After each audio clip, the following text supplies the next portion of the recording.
Hey everybody. You know me because I don't really have a YouTube channel. I'm just sharing this to my Facebook friends and maybe a few other people. I don't know.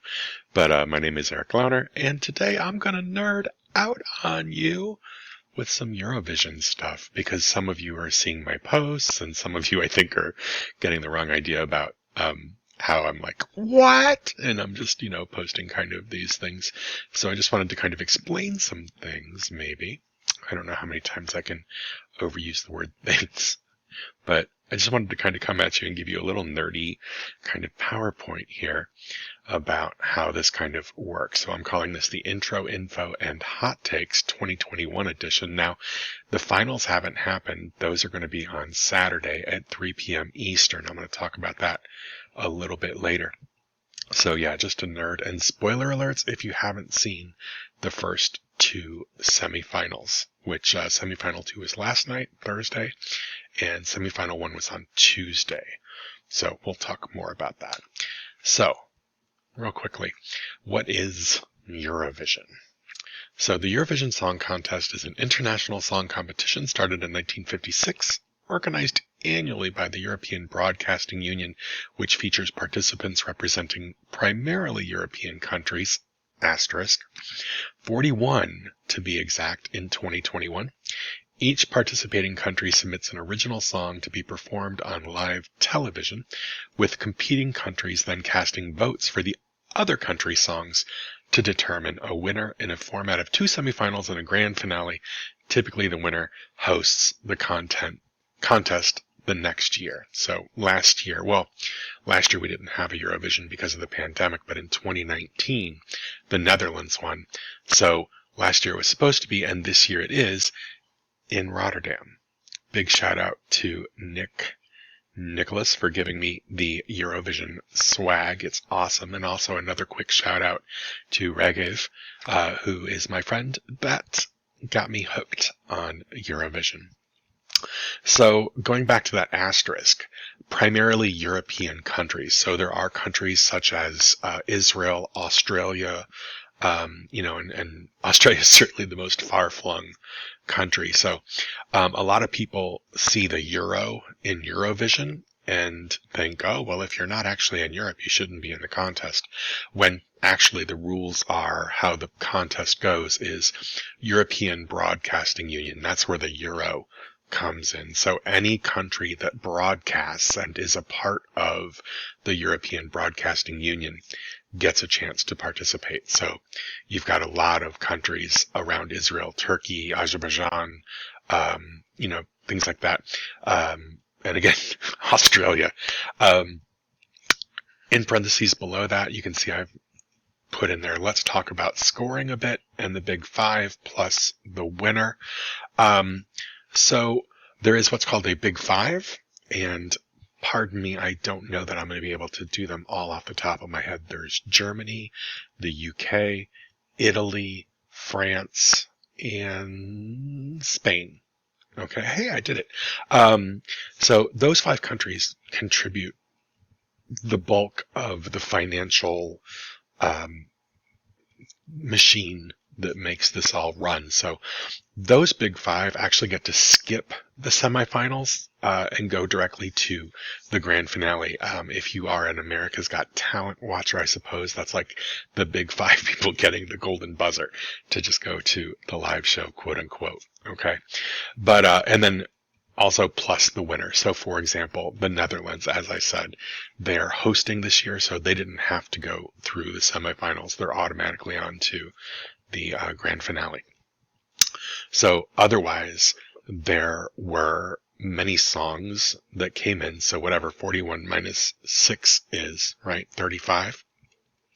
So there were 35 other contestants that had to be kind of weeded through the process of the semifinals. And so through the 2 semifinals, 10 from each of them came. So we'll talk more about that in a couple slides. I promise this isn't going to be too horribly nerdy, maybe. Okay, so here's some interesting facts. Again, this is primarily for an American audience, or if you're not familiar with Eurovision, people who got their start or their big break or otherwise boosted by their performances in Eurovision. You can see the list there. Celine Dion, Olivia Newton-John, Julio Iglesias, ABBA, Katrina and the Waves. Enya even was a part of it. Although I put ish in parentheses down there because Enya was a part of a group called Clannad, and they were actually ousted in the national finals of Ireland in 1973. So they actually didn't go to Eurovision, but she is Eurovision adjacent. Okay. But yeah, lots of big things. And over in the lower right corner of this slide, you see that actually Eurovision draws in 180 million viewers. And I put in some kind of more American type statistics there. Academy Awards, 9.23 million, Super Bowl, 96 million. So this is literally twice as big as the Super Bowl, roughly, right? There's betting pools. There's lots of stuff that goes on. All right. So if I've sort of piqued your interest at this point, if you want to watch it in the U.S., of course, doesn't participate. Many people have feelings about that. I'm not going to necessarily get into it just in case this video goes super long. But if you want to watch it, you can, of course, VPN and say, oh, well, I'm not in the U.S., right? And I'm not going to get into that. But you could use a VPN. Or this year, Peacock TV, which is kind of a subsidiary of NBC, Peacock. Peacock TV is just an app, and it's free to Comcast subscribers. You can stream it, and they have the semifinals, which you can watch. They're going to let you stream those. Also, they do have it on live TV, so that's how I'm planning on watching Saturday's grand final. That is, again, 5:22. At 3, it is a 6-hour show because they do have 26 songs that go on, and they vote. They have entertaining little things between songs. So it's a whole production. It's a really big event. All right. Let's talk about how I have the opinions I'm going to present and the hot takes I'm going to talk about here in the next couple of minutes. So who am I? Little Les Mis joke there in parentheses. And also, look, everyone, an American has an opinion. So yeah, I know exactly how much my opinion is worth on this stuff. But, I just figured I would kind of tell you why I feel the way I do and why I'm going to have the opinions I do. So I'm putting here, I was infected around 2004, Regev. I blame you. I do have a background in music, and I am a gay. So, jokingly, they refer to Eurovision as the Gay Olympics. It's very friendly, okay? It's got everything. Music, politics, intrigue, fabulosity, and Flo Rida this year, as a matter of fact, is performing with the San Marino group. So I did have a picture of Stefan there, but I didn't want to get copyright infringement. It's also about bringing your best. So any comments that I make over the next couple of minutes talking about the semifinals and who I want to win in the final on Saturday are with respect. It's just some fun. I'm just kind of camping it up. Like if you listen to any of the national announcers, especially Graham Norton, if you listen to the BBC airing, they're always cutting up and they're always throwing a little bit of shade. So it's all in the spirit of understanding that this is a good thing. We love it. And you might tease your little cousin for mispronouncing a word or wearing something weird. That's kind of what I'm doing here. So at the very bottom of this slide, what do I look for? What do I like? Why do I feel the way I do sometimes?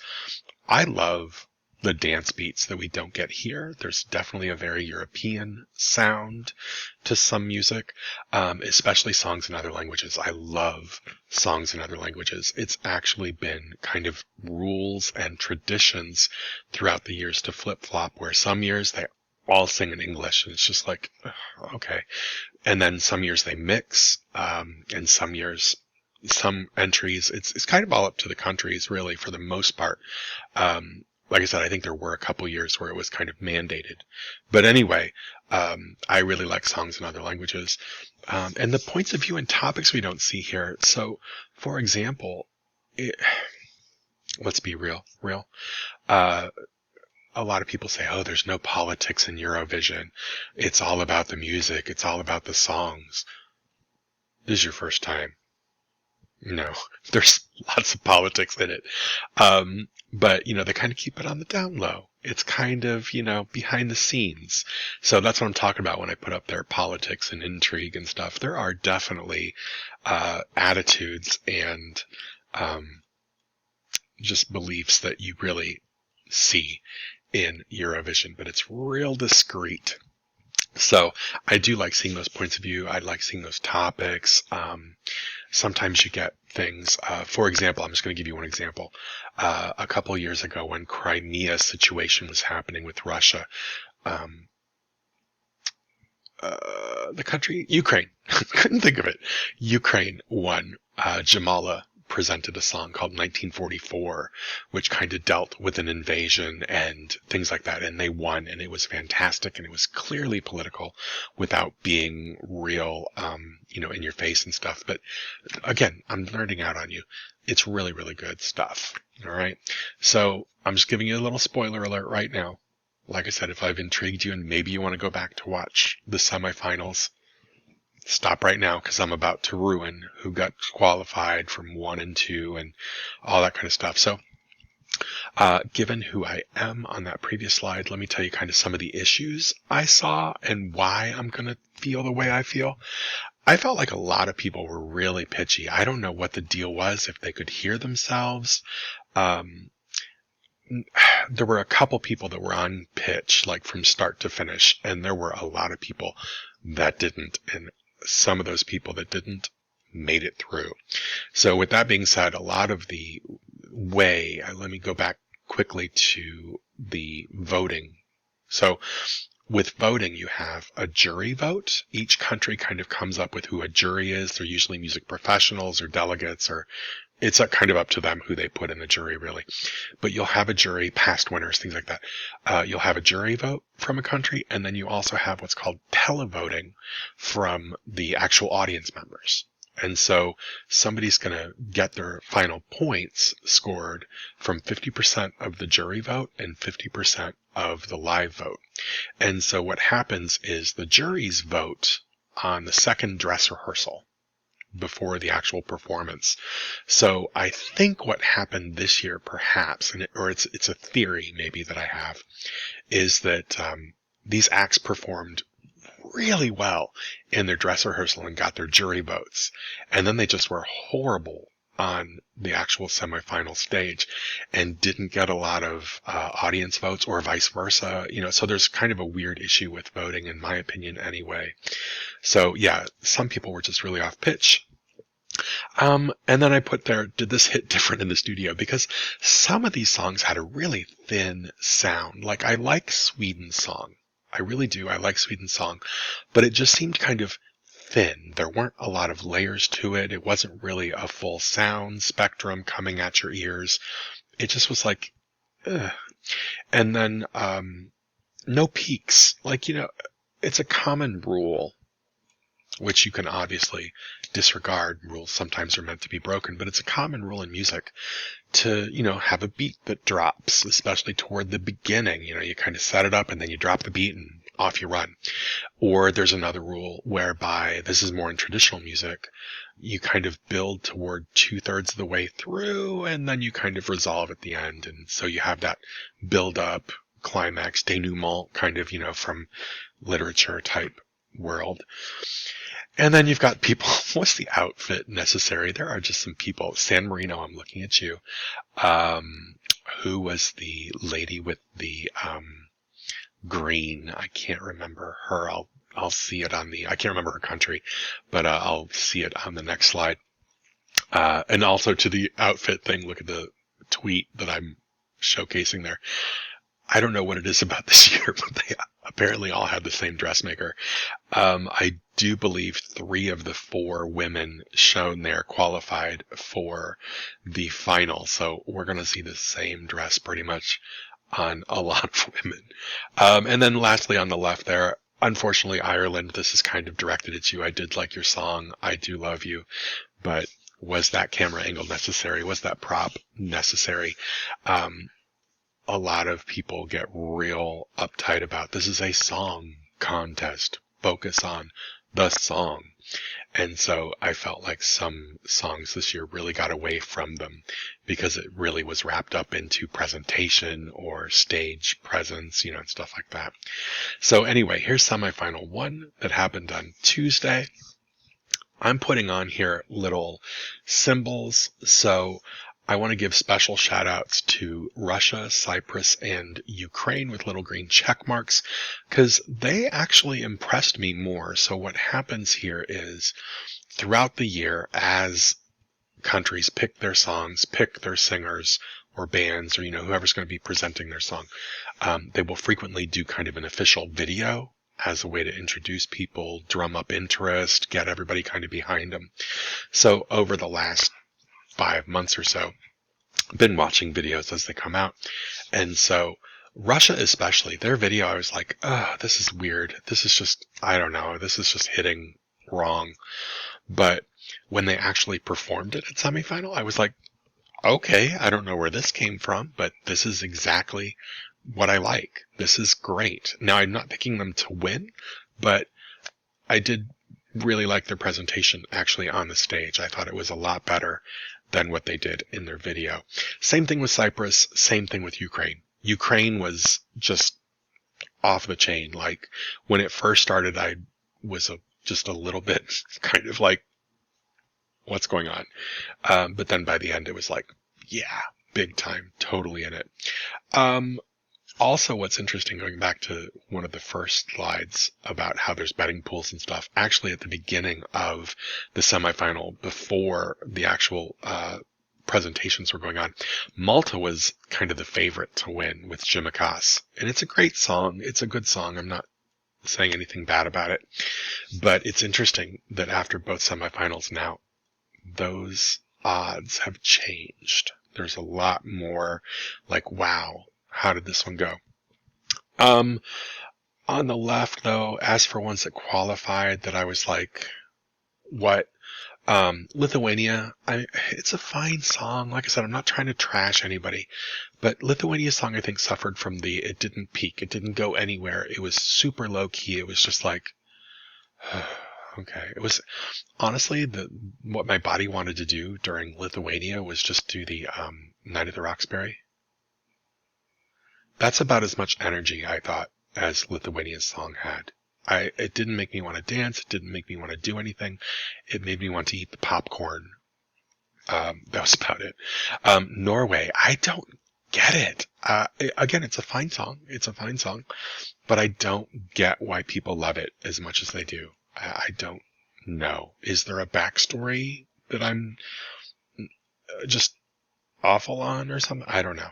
And Azerbaijan, Matahari, it was okay. It was okay. It qualified. You can see over there, but this one did do better, I think, on stage than it did in the video. But it's a lot of kind of, I don't know, yelling almost. I don't know. It just seems very yelled to me. And you see over there on the right side, my girl from Croatia was robbed. Croatia was my favorite song this year. So I was really disappointed. I thought Romania did well. Again, I kind of thought that they did better on stage than they did in their video. Ireland was just, it was heartbreaking to watch because it just did not translate. A lot of people were salty about North Macedonia not qualifying. It was okay. Also, a lot of people were salty about Australia not qualifying. But I really felt like Australia, the verses were okay. And then when the chorus hit, the chorus was right there. Australia gets a lot of flack because, again, going back to what I mentioned earlier, a lot of people don't think Australia should even be in it because they don't understand that Euro is part of the broadcasting union, not the, continent. But I really thought that Australia's had better entries than this year. I mean, again, no disrespect. I thought she was fine. I thought she was great. She gave a good performance.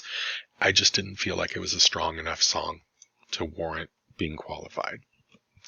As far as semifinal 2 goes, Again, on the qualified side, I am so happy for Iceland. It is such a good, wholesome vibe. It's a song about how for 10 years he's been in love with his wife and every day keeps getting better. And it's quirky and it's something that you can actually kind of move to. I mean, is it going to get me out of my seat and go clubbing? No. But it just puts me in a positive mood. It really lets me know, like, hey, there's better than this, because some of the songs, you guys, I mean, we've come out of a year and a half. We're still coming out, right? We're not done with the pandemic yet. And some of these songs are just kind of downers and slow. And, that's fine. It's not everybody that wants to go to Eurovision to get a dance beat like I do. But honestly, after a year and a half of isolation and social distancing and just kind of being, I want something I can dance to. Can we turn this around a little bit? Can you give me a little bit of hope?